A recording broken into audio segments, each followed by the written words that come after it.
ما و شما باید که این سیدزاده هایی که در بین ما هستند به خاطر پیغمبر بزرگوار صلی الله علیه و آله اینها را دوست بداریم و احترام کنیم.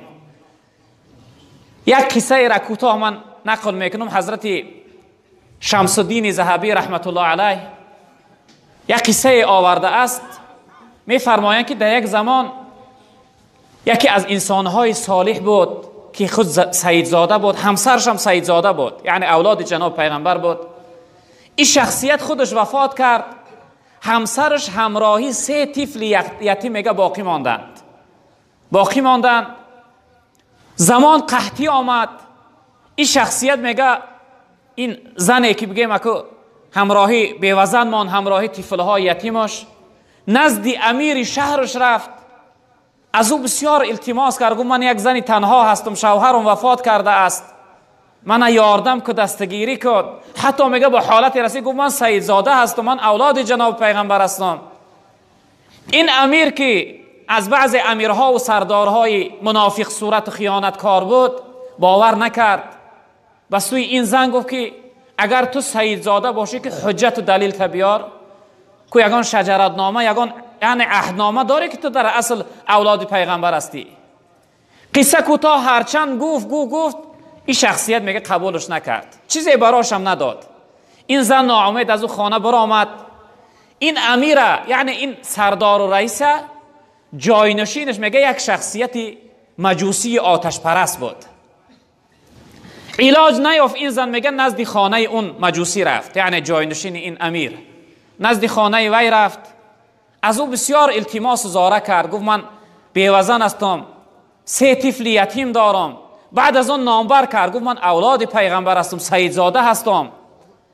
این شخصیت مجوسی وقتی فهمید که سیدزاده، میگه بسیار به خوبی پیشوازش گرفت، احترامش کرد، در خانهش مخصوص براش جا کرد، لباسه و سر بدنشون علش کرد و خوراکه های خوب براشون داد.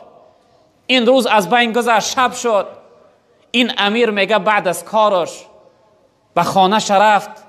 وقتی خواب رفت، در خواب میگه صحرای قیامت در خواب دید. خواب دید که در صحرای قیامت است. خداوند جنت براش نمایان کرده است. در نزد یک قصر جنت ایستاده است، خیلی قصر عالی هست و جناب پیغمبرم در نزدش ایستاده است. این امیر شخصیت میپرسه، میگه یا رسول الله این قصر زیبای قدر قصر عالی قصر کی هست؟ جناب پیغمبر صلی الله علیه و آله میگه این قصر از یک امتهای من است، از یک مسلمانهای امت من است. این امیر میگه که یا رسول الله، میگه از یک یعنی مسلمانهای امتت باشه، منم مسلمان امتی ته هستم، همین قصر برای من ببخش. میگه جناب پیغمبر صلی الله علیه و آله میگرده به سوش میگه که ای امیر، میگه در این دعوات حجت و دلیل داری؟ چی نوعی که دین روز فرزندی من دلیل پرسیدی که تو سیدزاده باشی دلیل داری؟ چی نوعی که دین روز فرزندی من از در خانه ناامید کردی، رایی کردی، گفت سیدزاده ام قبولش نکردی؟ چی نوعی که از فرزندی من از اولاد من دلیل پرسیدی؟ آیا تو هم دلیل داری که مسلمان هستی؟ این شخصیت میگه یک تکان خورد، از خواب بیدار شد، سر و بدنش وجودش عرق کردگی وجود میلرزه. از خانه بیرون شد، در حال میگه خدمتگارها را پرسید شب است. گفت همون زنی که نزد من آمد در کجا هست؟ در حال جستجو کردن، گفتن در خانه فلانی جاینشین شما مجوسی است، آتش پرست. میگه این شخصیت در حال خود میگه دوان آمد به پس در خانه را زد. این جاینشین امیر بر آمد از پیش راهش و حضرت مرحمت بفرمایه.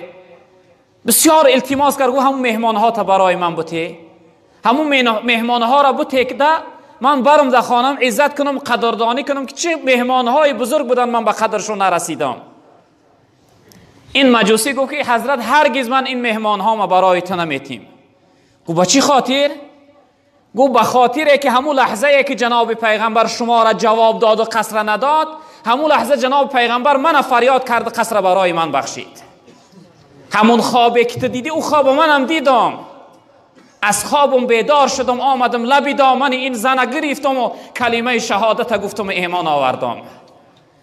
همون لحظه که جناب پیغمبر شما را جواب داد و قبول نکرد، همون لحظه جناب پیغمبر من دعوت کرد و قصر برای من بخشید.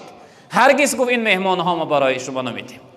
یعنی که ما و شما هم باشیم برادرای عزیز بزرگوار، سیدزاده هایی که در بین ما سلسله اولاد پیغمبر مانده اند، صالح ها و خوبه هاش به خاطر خدا دوست بداریم، احترام کنیم، قدردانی کنیم.